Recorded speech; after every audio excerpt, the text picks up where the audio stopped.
We're going to go now, yeah? Yeah, let's go. How you doing, everyone? Welcome to maybe a special episode of the PIK podcast. So those that follow me on other social medias will know that you had a bit of a relapse recently, maybe not so recent, but anyway. And so I phoned up the studio, and I've been posting on social media, and we've had a good bit of traction. So we've linked up with the studio. Aaron is going to be interviewing me today to talk about relapse, recovery. I like what you said a minute ago, just two mates having a chat. Well, that's what it is, isn't it? It feels weird if I say I'm interviewing you on your podcast. That doesn't really... Yeah. It sounds strange, doesn't it? Whereas... realistically, making change is a sponsor of the podcast, or a friend of the podcast, the family of the podcast. So we obviously want the best for you in all your endeavours. I feel like I've just come in, obviously been at work all day, but you wanted to come down and have a chat, so I thought why not just do a podcast? Fuck it. It's what we do. Yeah. Mr. Million views. It's what we do. So it's 2.3 million views. 2.3 million. Actually. In the last 90 days. And do you know what's strange? Because, we will get into the context of what we're going to talk about, but I remember when you did relapse and I spoke to you. Yeah. And you decided to put your story out there, the relapse. And I remember somebody pointing saying to me, that social media is everyone's highlight reels. So I can post when I'm doing well and I'm telling people, giving them advice, but it's actually the truth. You see the truth when I'm not doing well and how I bounce back from that. Yeah. And I said to you, Dan, if you think that posting is going to aid your recovery, because one, you can get a lot of naysayers who are going to push back on you and say that it is down to your ego, it is down to this, that you still want that type of adulation from people. However, I looked at it in a different context and saying that, do you know what? It can also make you be held accountable. Yeah. Probably more so. Now you've got probably 1 million eyeballs on you. Yeah, man. Looking and watching what you're doing. Are you really the guy you say you are? And that means, have you got integrity and character? Do you know what, man? I remember when I phoned you, and because like it or not, like you just said a minute ago, you're attached to the podcast. Yeah, 100%. And you've got other clients that you have to, look at your public image. And so I really thought about it, and I remember you said, Dan, I can't quite remember because I was heavily under the influence, or just coming out of it, so I was still a bit fucked, but you said, if you're going to do it, you've got to stay clean. 100%. And again, just on the highlight reels, Facebook, because I've been posting on social media for fucking about a year. Years about this great life in Thailand, how everything was going all right, and on some level it really was going all right. Yeah, let me just cut. Yeah, what was the circumstances leading up to you going to Thailand? Let's start there. Yeah, okay, cool. Let's start there. That's where. So I was supposed to go to Thailand about a year before I went. I spoke to the manager. He said, "Come out." I'd just got into a relationship, and that relationship didn't work out. Okay. And because I remember when that relationship ended, and you were talking me through it, and I was fucking in bed for weeks. Yeah. Just in my shit, not eating, not going to the gym, and I'm really just in a really dark place. And then New Year. Do you know what? My little boy said something to me, man. I remember about 2 weeks before Christmas, I started to come out of it, and got out of bed for the first time in weeks. Left the room that I was just hauled up in, and I was packing my bag for the gym. And my little boy said, "Dad, are you going to the gym?" I said, "Yeah, mate, I am." And my kids know me for doing the podcast. Okay. They know Dad's in recovery, and all that, all that gear. And to them, it's more than actually what it is, But they go to school and their mates talk about Dad's podcast. Well, do you know what? Just on that, we'll go on to the kids in a bit. But let me just finish that 2 seconds, and then he said to me, because he saw me packing my bag for the gym, and he said, "Does that mean people will see you are Dad again?" And I thought it really caught me, man. And I said, "Yeah, I guess they will." And I just went to the gym and, but sorry, No, that's what I wanted to say. So, obviously, you was meant to this and then you go into Thailand. Yeah. Yes, I went to Thailand and I rang the guy up and said, look, what's the chances of... I was working for a well-known National Health Service. The National Health Service. Fuck it, done now. Yeah, well, I don't think I'll be getting a job back there. I worked for them and I left that role and went out to Thailand as I was just looking for a bit of a clean break. Yeah.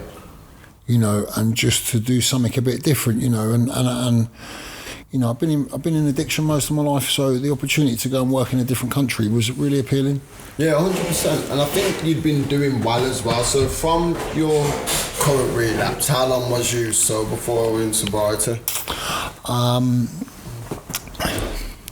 Yeah, I suppose so. Yeah, there's recovery and there's sobriety. Okay. So recovery, probably not very long. I wasn't doing the stuff that I needed to do.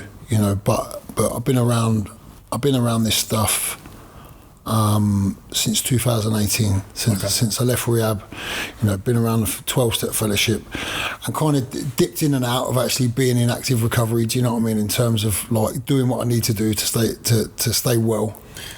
Yeah, I think it's easy to get lost in it, isn't it? Because I remember seeing you and actually having a conversation with you and saying, like, do you know what, Dan, like, I'm going to support the podcast I'm doing. It's very easy for me for a sponsor to say, like, no, keep doing something if I know it's going to draw hits and draw views and be like, yeah, okay. But I remember I did turn around to you and actually said, Dan, I think you should move away from the recovery angle. Yeah. Because at the moment, your behaviours aren't mirroring what what you're saying. Yeah. So it's going to be very easy for people to punch holes and defamate what you're saying. Yeah. So then it just becomes worthless. So it was at that point you'd come back from Thailand. October. Can you remember? October. Yeah, this was in October. Yeah. And this is where I can remember saying that to you. So I want to know, like, because you've just mentioned it, what point do you know that you are relapsing? Because I can imagine it's not when you first take a substance. Absolutely not. That's not where the relapse starts. No. It's before that. Yeah, and it's funny because I posted a video and I reposted it the other day. I reposted it in Thailand, and it was on emotional, mental, physical, and spiritual relapse, and the stages of relapse.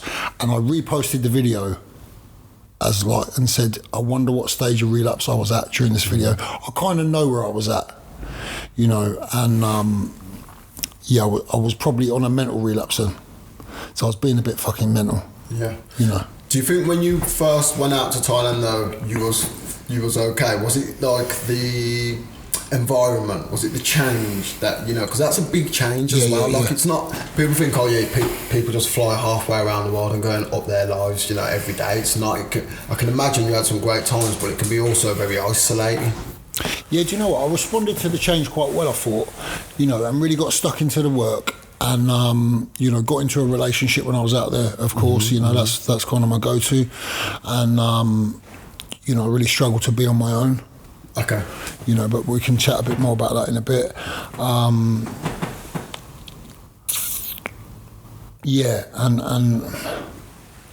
it's a really good question. And I'm going to have to answer honestly. I don't know if I'd healed from a lot of shit previously, and I'm not being specific on any one thing, but maybe Thailand was just a bit of a sticking plaster. Right, so, it's cool. It's cool. Okay. I want to vape, but I know they'll kick me off for vaping. Oh yeah, don't do that then. Don't do that, son. Hold out, fucking addict. Go on. Yeah, so where were we? Yeah, talking about Thailand being...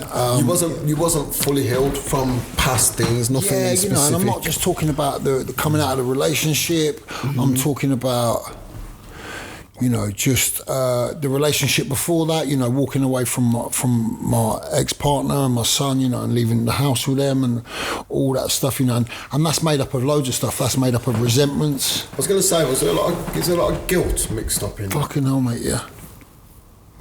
Yeah, man. What do you feel like guilty for?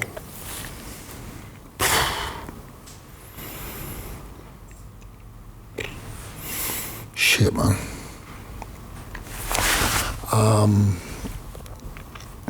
Where do I start? My first kid's mum. Mm-hmm.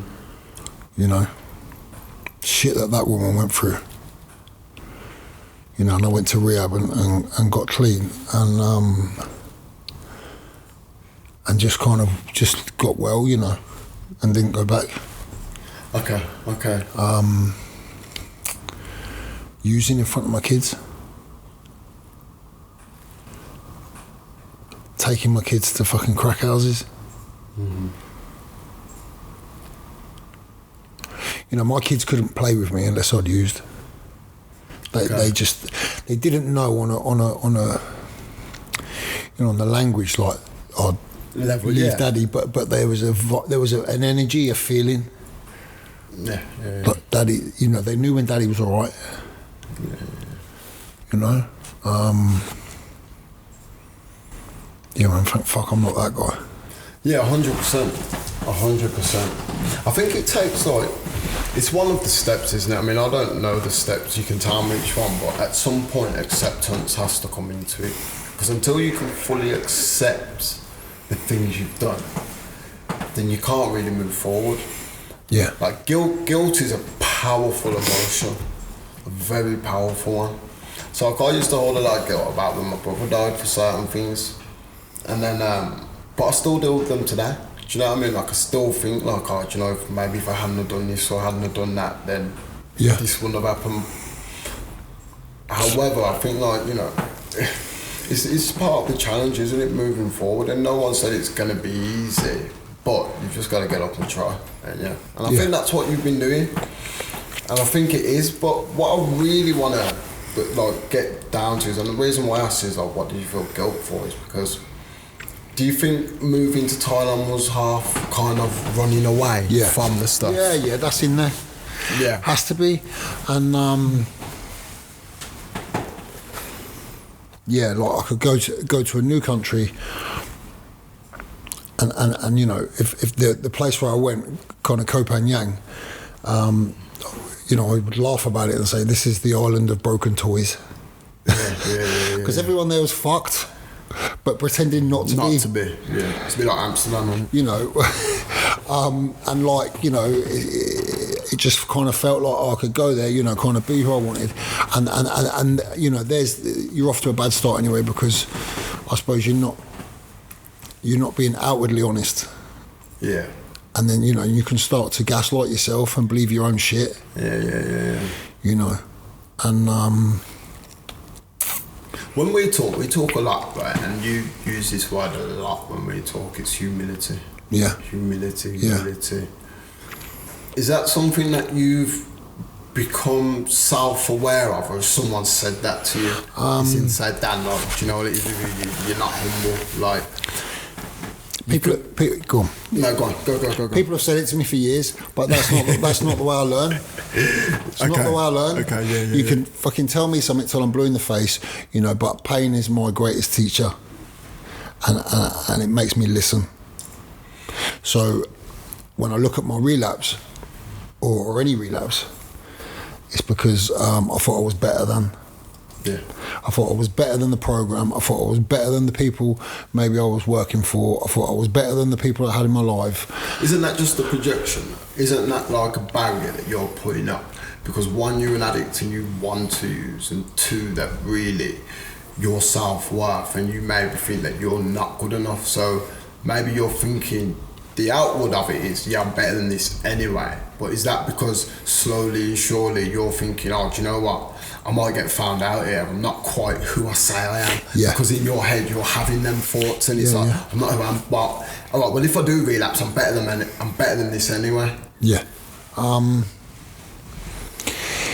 Yeah, it's kind of like there's ego in there, isn't there? It's kind of like a protection thing. And you said something there, you know, about self-worth. And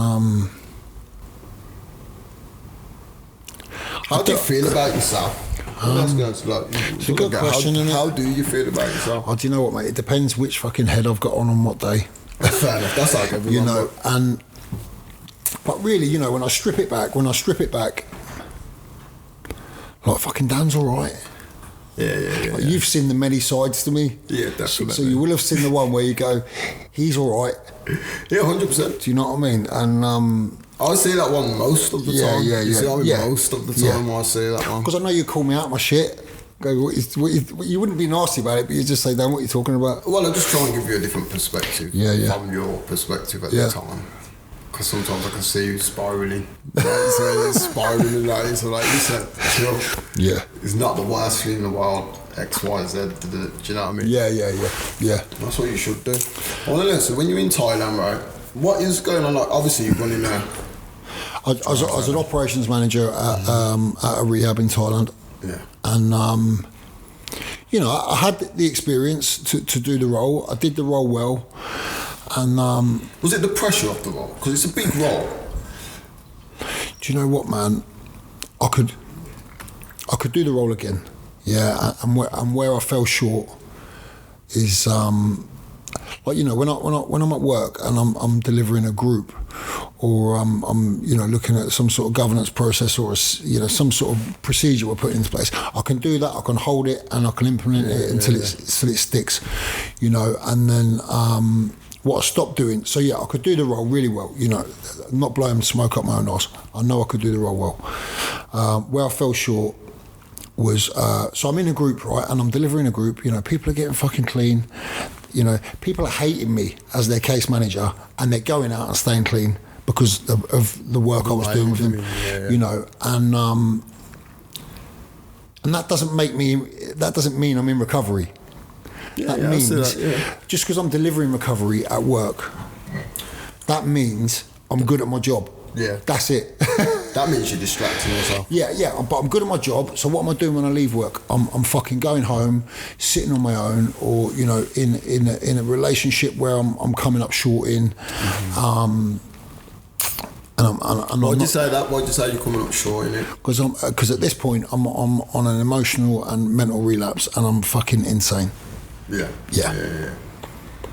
And I think there's what's a definition of insane in a relationship to you? Well, just fucking doing. Oh, in a relationship, doing the same thing over and over again doesn't hold it.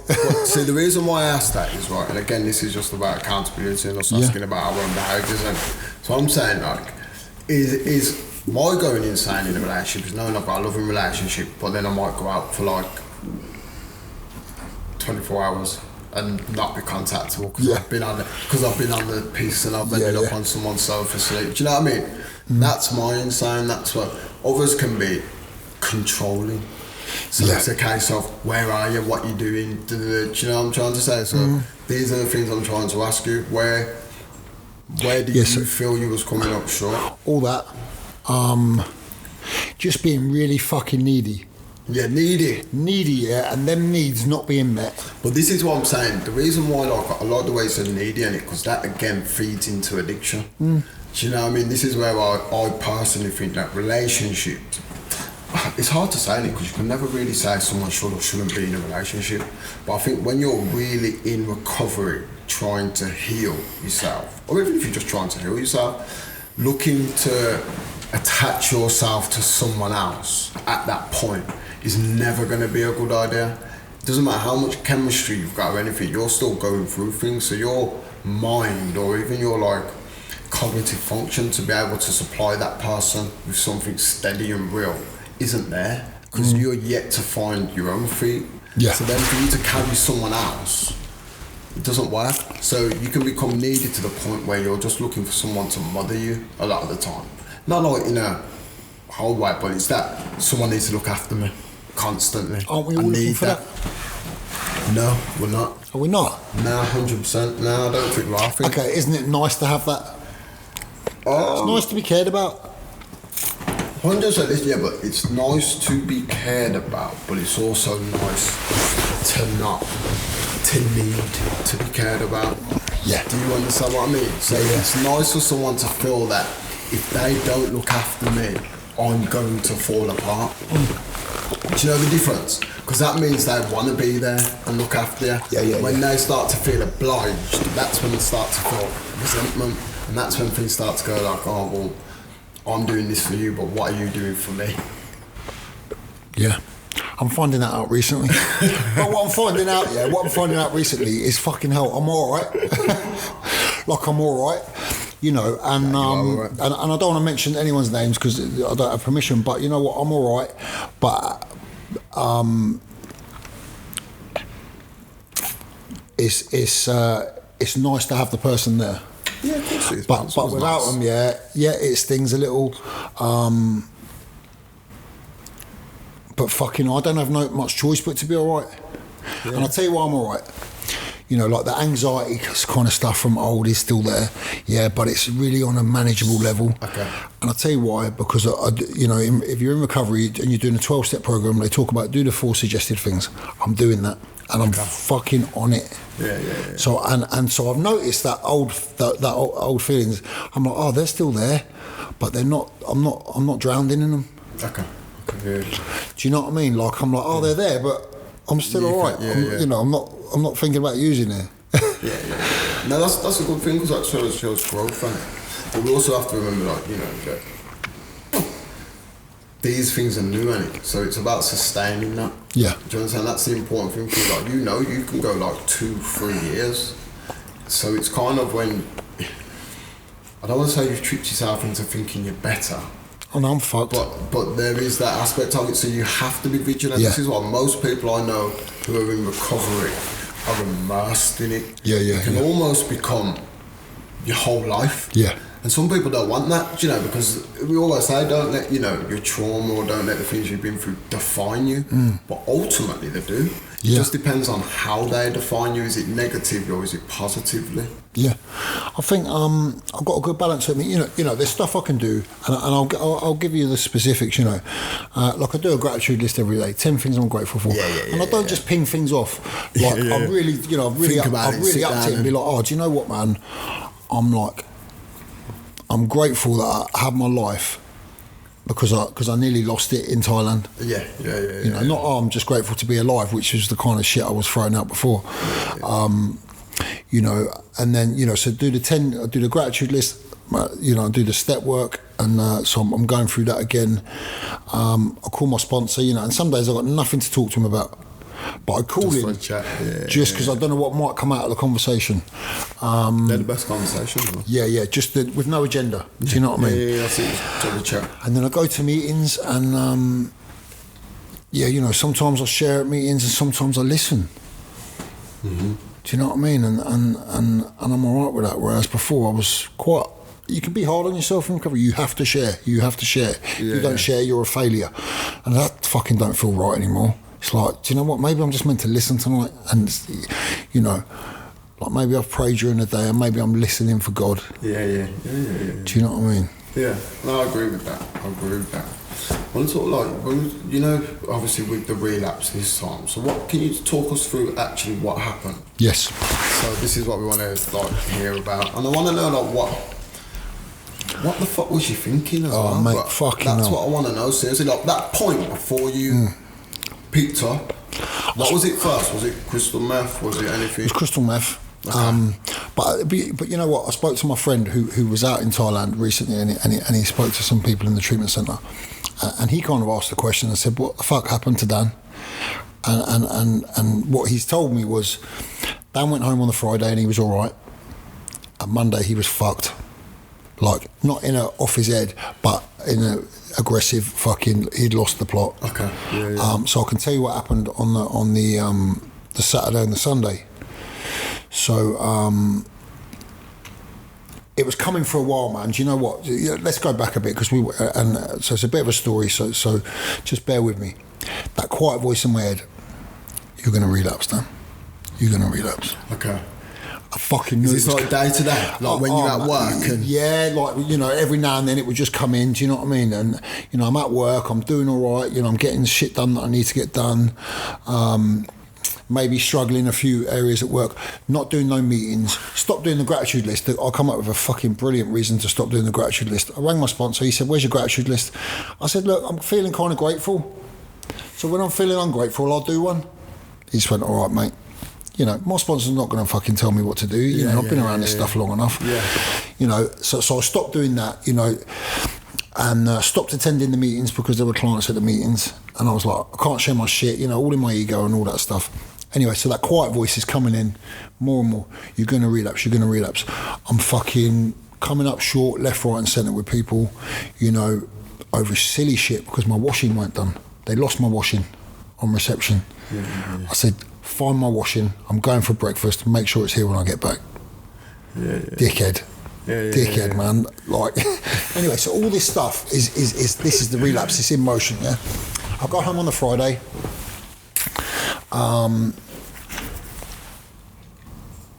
Saturday, I'll ring someone and I'll say, "Fuck it, I'm using." Right, we kind of get into it a little bit. I don't use. I go home and go to bed. Sunday, I got up and was going to go to the meeting. Then I found out there was someone that was sharing at the meeting who I had a resentment with. Okay. So rationalised not So I was very. like, fuck the meeting, I'm not going to the meeting, I don't like that fucking shit. Yeah, all that, yeah. So I went and fucking scored. And I bought crystal meth off a little old lady on the side of the road. Yeah. Yeah, with no fucking teeth. She was, yeah, you know, she was fucking meth addict. Yeah. So I bought crystal meth, went home, started smoking that. You know, I inject. You know, that's my thing, man. Like, fucking, I put a cup of coffee, mate, in a barrel if I thought it'd wake me up quicker. Do you know what I mean? But, you know, that's how fucking my mind goes. So I go home and I go and buy more crystal meth. And then I go and buy some pins from the chemist and I shoot it up. Yeah. Yeah. What's that high like, the crystal meth? Was that like, did you feel like you got what you needed from that, or was that just like, this isn't what I need? Yeah, so the first time I used was to get high. Mm-hmm. Yeah, and then I was like, fuck, what have I done? What the fuck have I done, man? So then I'm like, out. I'm like, okay, fuck this, man, I don't want to be here no more. Like, I knew I'd relapsed. I knew the job was gone. Kind of all this false ego, self-respect that I'd fucking convinced everyone I was and I wasn't. Yeah, just gone, man, fucked, you know. And so then I was like, there's good heroin in Thailand. I'm out. I'm going to fucking OD, man, and that's me done. You know, I'm checking out. Okay. So then I'll go out, score some heroin, and fucking load up fucking, you know, a good amount. You know, with crystal meth as well, so I'm shooting both at the same time. You know, I'm no doctor, but yeah, you know, someone found me on the floor, phoned the rehab, you know, but not in a fucking, you know, bear in mind the rehab are my employers. You know, but who else are going to phone on? Well, you know, not my fucking boss. But they did, yeah. But they didn't phone him in a sense like, oh, we're going to drop down in the shit. Yeah, I get that. That's what I'm trying to say. The person they phoned was 19 years clean. And they phoned that person for help. You know, I'm like, I've woken up now, and I'm threatening this person, you know, and I'm fucking absolute madman, you know. I'm on the phone to someone else in the UK,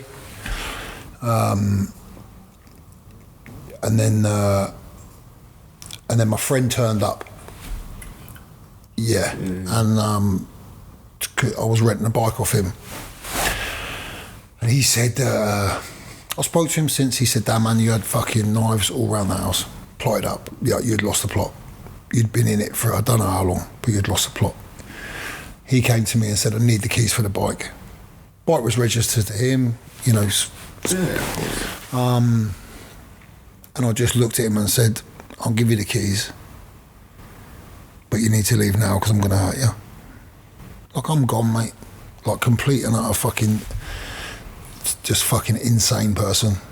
This friend, does he understand? He understands this, right? Yeah, he just knew, that, like, listen, like, there's no fucking talking to this guy. He's probably quite dangerous at the minute, yeah. You know, told the other person that had found me, you need to go and... It's like, you're in mania. That's it. That's completely what it is. Yeah. Completely what it is. The whole thing sounds like someone who's going through a mental health breakdown. Yeah. Complete fucking breakdown. Yours is drug induced, but it's the same process, isn't it? Yeah. So that's when someone found you at that point. So you said the first time you went to use, it was to get high. So basically the second time was to kill yourself. Yeah. Right? Now, you've been brought back around from that. Yeah. Was it not at that point you thought, what the fuck have I done?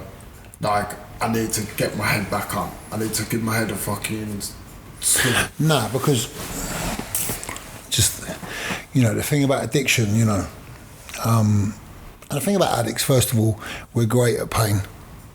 Mm-hmm. We're really good at absorbing pain. And the thing about addiction is, one, it's really painful, but on a kind of paradoxical level, it kind of numbs the pain. Yeah.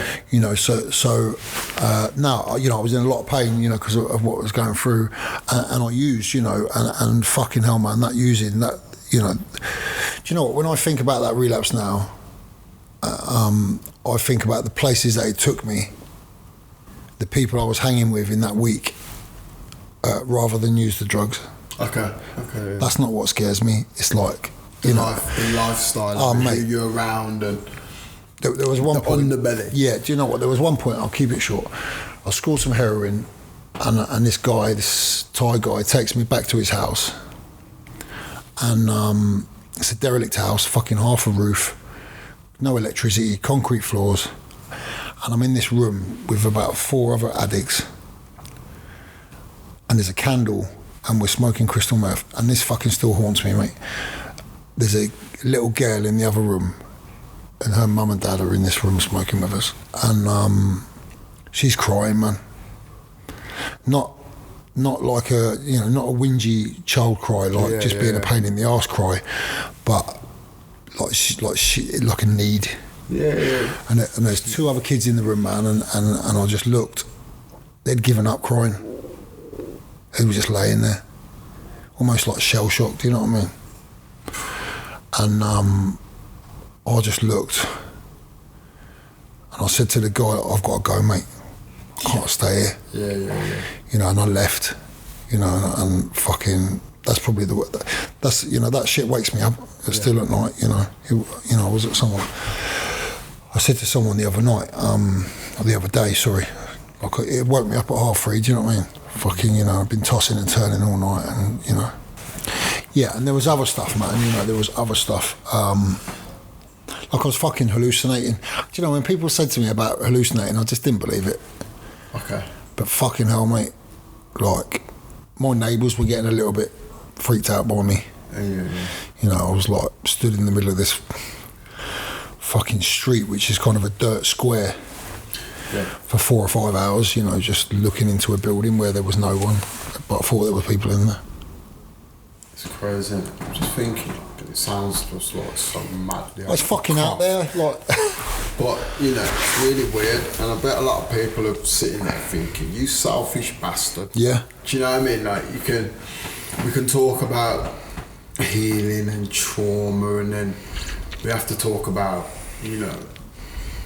even going to someone's house knowing their kids are probably. I didn't know they were going to be there. No. I'm not saying you at that point. I'm saying like, where do we say there is a. Where do we take the accountability? Because I know that, addiction is you're a slave to addiction. Yeah. And that's, I think our good friend Ian put it nicely, didn't he? Like, even the word, addiction means slave in Latin. So I guess it just takes over. It's like it's got full control. Yeah. Of you. Yeah.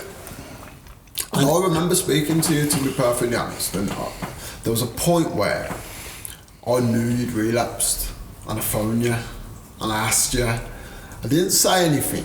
Did I say no? Yeah, I said to how you been. I said, how you been? You was like, I'm coming back, I'm coming home on Monday. This has happened, that's happened. They've asked me to do the test, but I'm not doing it on principle. I'm not doing it on principle. Full of shit, man. As soon as you said that to me, I knew you'd relapsed. Yeah. Because I remember saying to him, why don't you just do it like it's your job? And you was like, nah, I'm not doing it. Yeah. I was totally in denial. Like I didn't, and I did consider trying to blag the test. But mate, it was so fucking obvious I was fucked. Yeah. You know, when they came to get me, to put me on the plane, it took them 20 minutes to wake me up. Yeah. Yeah, because I was fucked. So what was that like anyway, actually leaving Thailand? What happened at that point? How did it come to that? Like, you know, you've relapsed, you've got to get out of here. Yeah, they booked me a flight, and you know, the treatment centre I worked for, they took care of me. I think that's important to say. They took care of me as much as they could take care of me. Yeah, of course. Yeah. You know, they booked me a flight home at no cost to me. They paid me in full.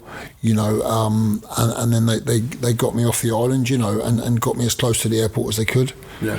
I didn't get on the first flight. I was lucky that I was fucked. You know, I've been using all the way until I got back to the UK, and then a little bit more after that. You know. At this point in the UK, who knows that you've relapsed? Like, what are you coming home to? My family, they know I've relapsed. Okay, and what's their reaction to it? Is it they're expecting it, so they're not bothered? Are they disappointed, scared? What's the consensus? I think at this point, you know, my mum had received a phone call from someone that worked at the treatment centre and that was close to me, and said, look, we're not sure he's going to make it back. Okay. He's pretty fucking out there. He's pretty volatile. We're probably thinking at this point he's going to end up nicked. Yeah. And, you know, the sentence out there is what it is, you know, for crystal meth and heroin. And, you know, I wasn't being discreet. Yeah. I was fucked. Well, is that a death penalty or life sentence? I think, you know, I'm not sure. Last I heard, it was a life sentence, and can go up to the death penalty. Yeah. You know, for possession. I think because I was a foreigner, they would have gone easy on me and give me a life sentence. You know, but end up in a cell with man, it could have been fucking very different. Lady boy and a dead body. And I was this fucking close to getting caught. You know, coming through the airport. You know. It's not hard to miss you though, is it? You're man, about 6'5", ain't you? Yeah. And I looked fucked. Yeah, that's what I mean. Yeah. You know, all I had to save my ass was a fucking pair of Ray-Bans, so they couldn't see my eyes. Oh God. So yeah, I make it back to the UK.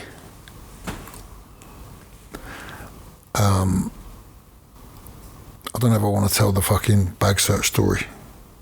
Tell the story. So I'm coming through the airport. I get to Bangkok. I've got stuff on me, you know, maybe a couple of grams, and I hope I don't get nicked for this. And they pull my bag off the conveyor belt and they ask me to open my bag. So I open my bag. I was telling you, man, then just earlier the same story, and then she says, take the wash bag, or she pulls the little bag out and says, open that. And I knew straight away there was a fucking needle in there and a spoon that I'd been cooking up with in the hotel. And I'm like, fucked. I'm looking round for like, where am I going? I'm in fucking Thailand, it doesn't matter. You know, and she pulls a pair of scissors out of the bag and says, you can't take these on the plane, they're too big. And this is how much of a dick I am. I then said to her, you should smile a bit more. I said, you look scary. As I'm zipping the bag up with a fucking spoon, like being real cocky. Do you know what I mean? But not in my head, I wasn't being cocky. I was trying to play it cool. Okay, yeah. Because there was no way how she couldn't see that pin. I could see the pin. She could see it, yeah. You know, I just don't know whether she just thought you go. Rather you're gone. Fuck knows, mate. I don't know. That's what it is to see it. Like, rather you get this out of here than stay. I want to come back to like, I know we're going for Relapse, but again, it's this cockiness, this arrogance. Yeah. Ego. That's, I mean, it's okay if it's okay, but clearly it's not okay for you. And I feel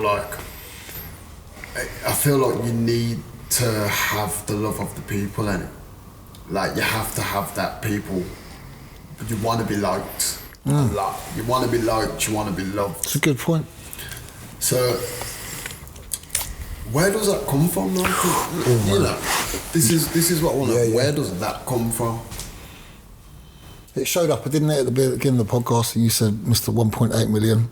And I said 2.5 actually. It showed up then, didn't it? That's the ego, isn't it? Yeah, 100%. Where does it come from, you know? But it's like I said, ego's a tool, isn't it? It just depends on how you use it. Yeah, it can be used as an asset, yeah. I mean, you get a lot of people, and it's like, and even when you say it now, I've got to be humble, or I've got to show humility. Like, if you haven't got it, you haven't got it. You have to really practice at it. Even just saying it, you meet a lot of people who always go, I haven't got an ego.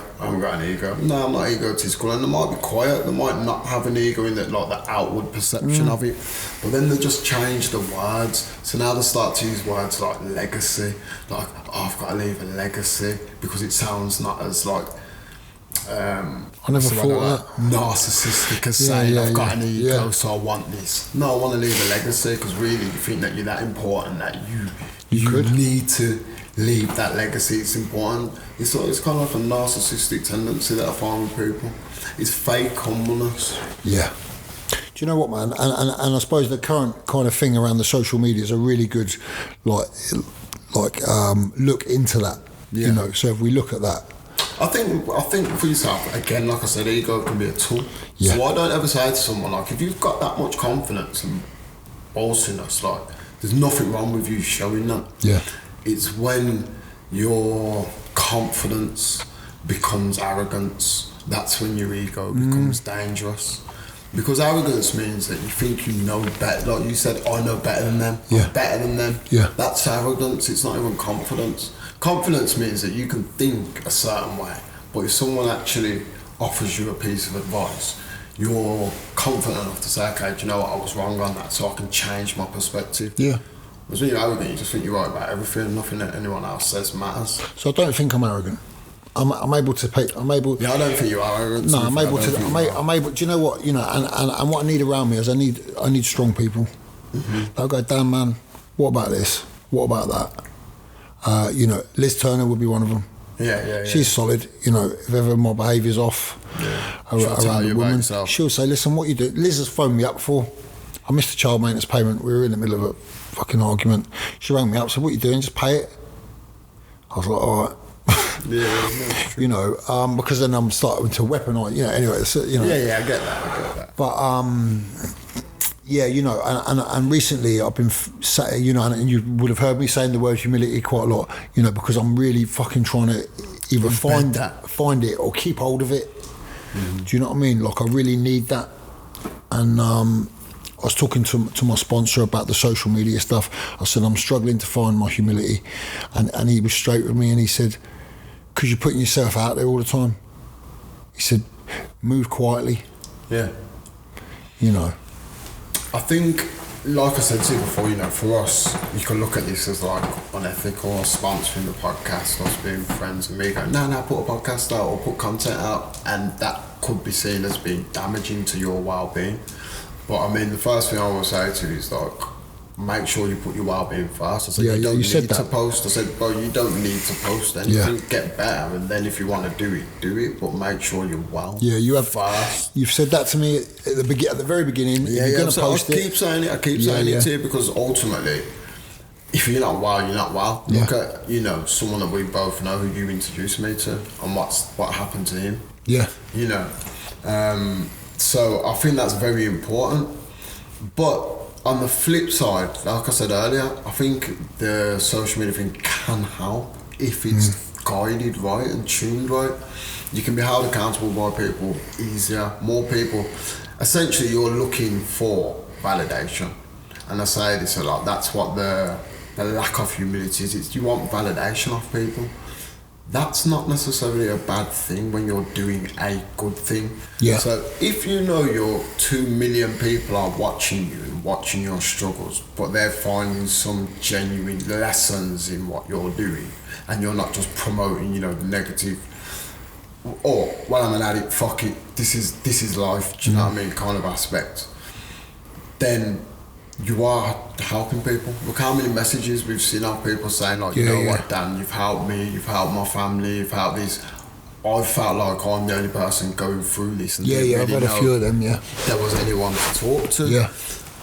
So how do you feel about that aspect of it? You know, the fact that you are helping people doing this, because I bet you get a lot of the time, stop putting yourself, like you said, your sponsor, stop putting yourself out there, stop doing it.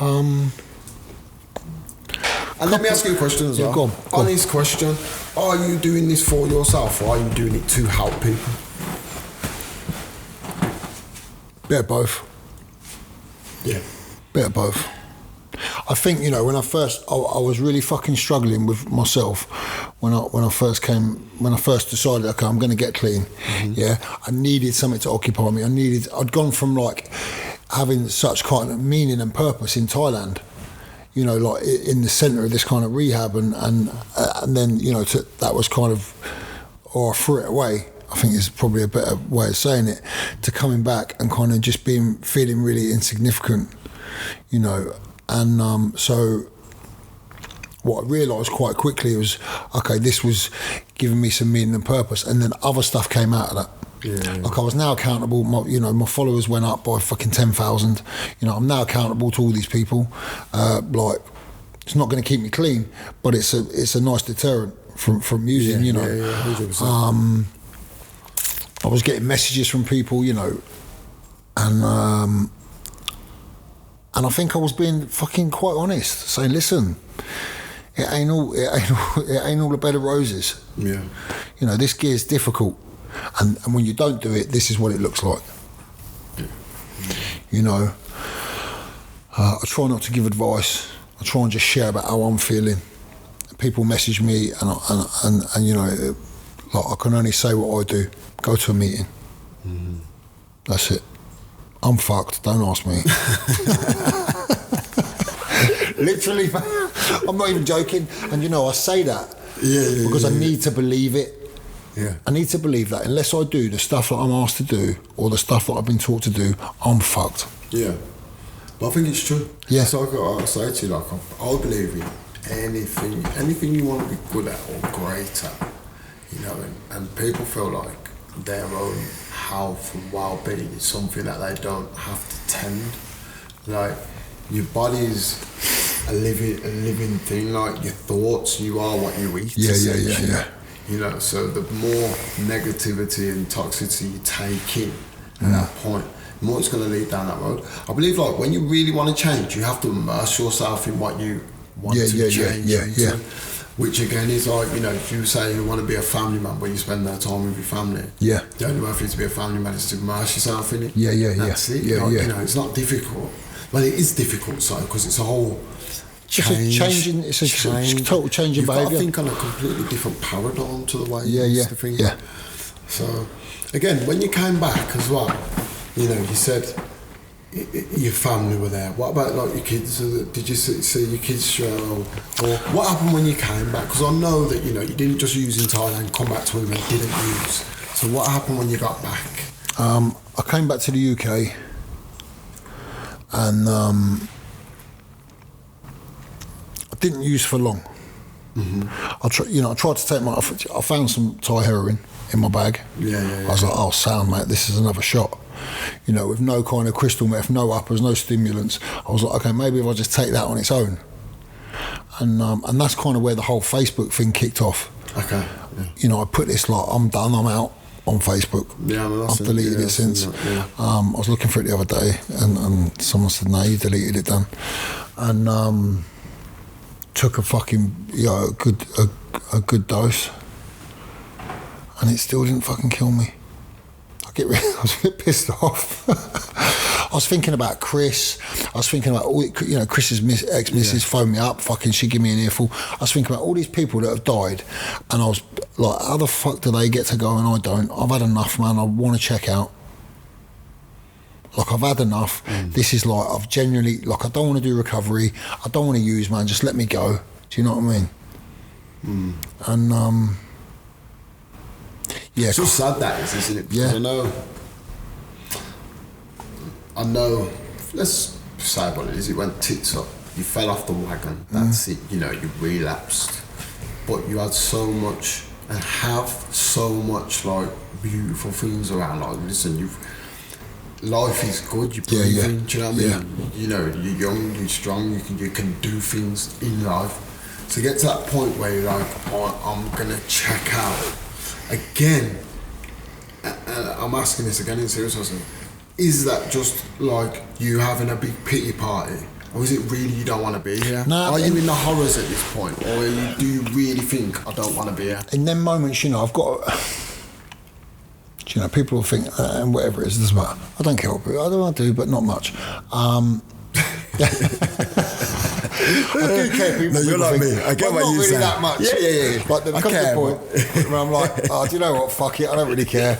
I've soaked it up. It doesn't hurt that much. I'm going to do it anyway. Do you know what, man? Like, there's just points in which, I have a relationship with God, and if I could fucking speak to him, I would be like, this shit ain't funny no more. Get me the fuck out of here, man. Like, I feel like there's one big joke, again, self-centered, one big joke, and it's all on me.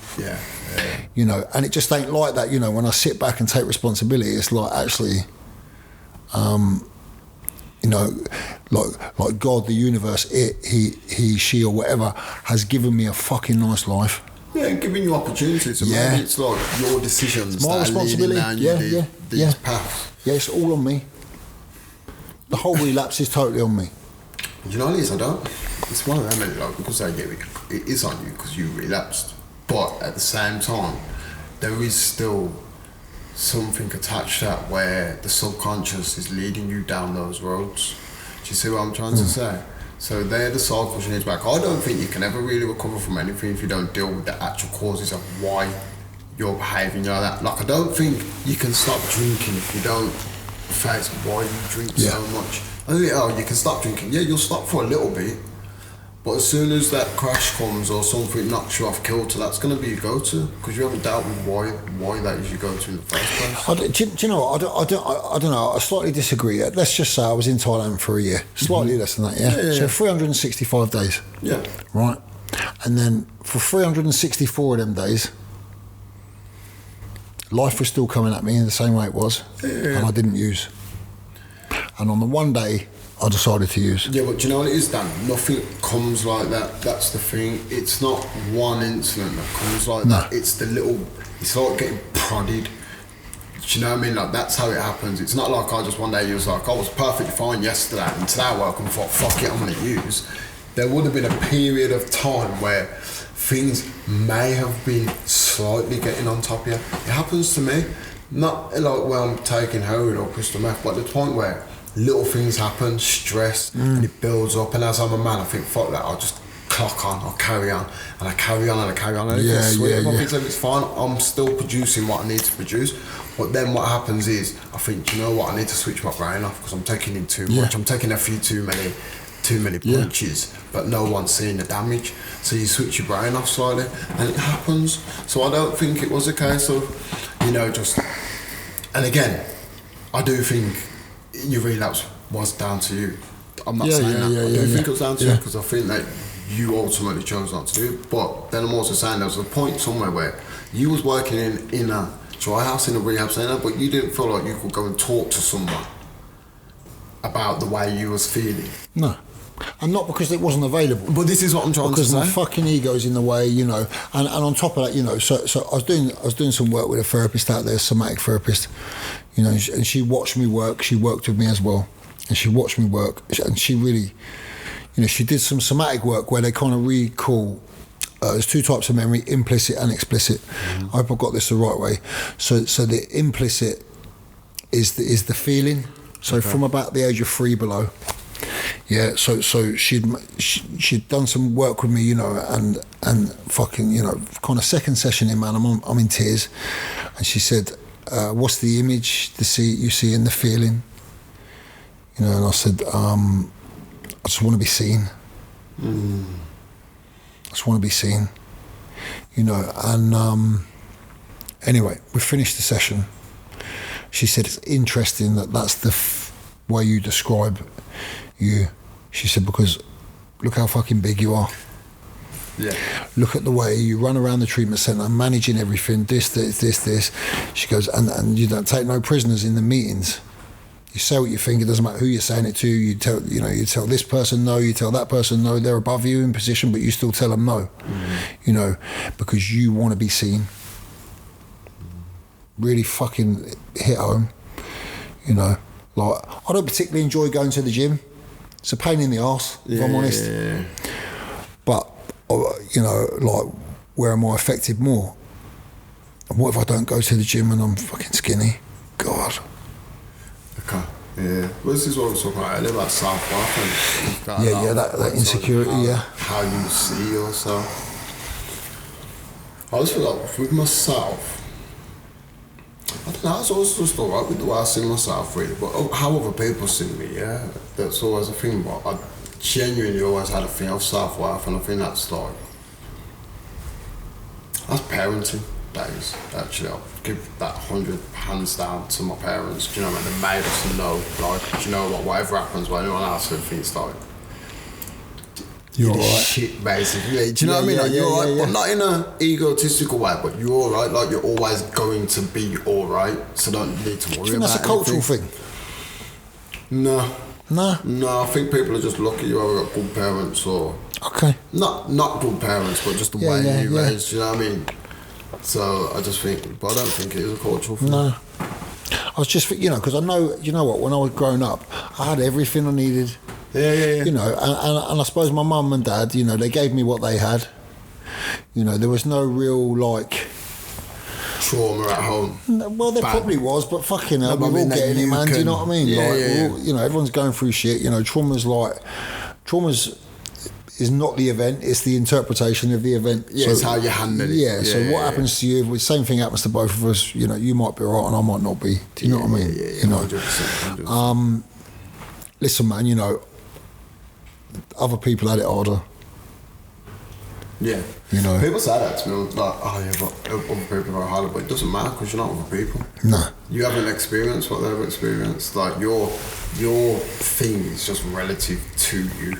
Doesn't matter what anyone else has been through. Do you know what I mean? Like, they can have been through a million bad things, but you only have yourself. You only know how you feel about something. Yeah. You can't internalise someone else's pain, only your own. I suppose what I do know is, you know, my mum, my expectations, they'll never be met. Oh, what, for women? With anything? With anything, you know, someone bought me, you know, someone buys me a gift, and generally my response is, listen, unless it's like a one-way ticket to space, like, it's not really going to hit the mark. Yeah. You know, because it's not that I'm ungrateful. That must be hard, though, man. Fucking that must be hell. hard to be in like a relationship with you, even just, you know.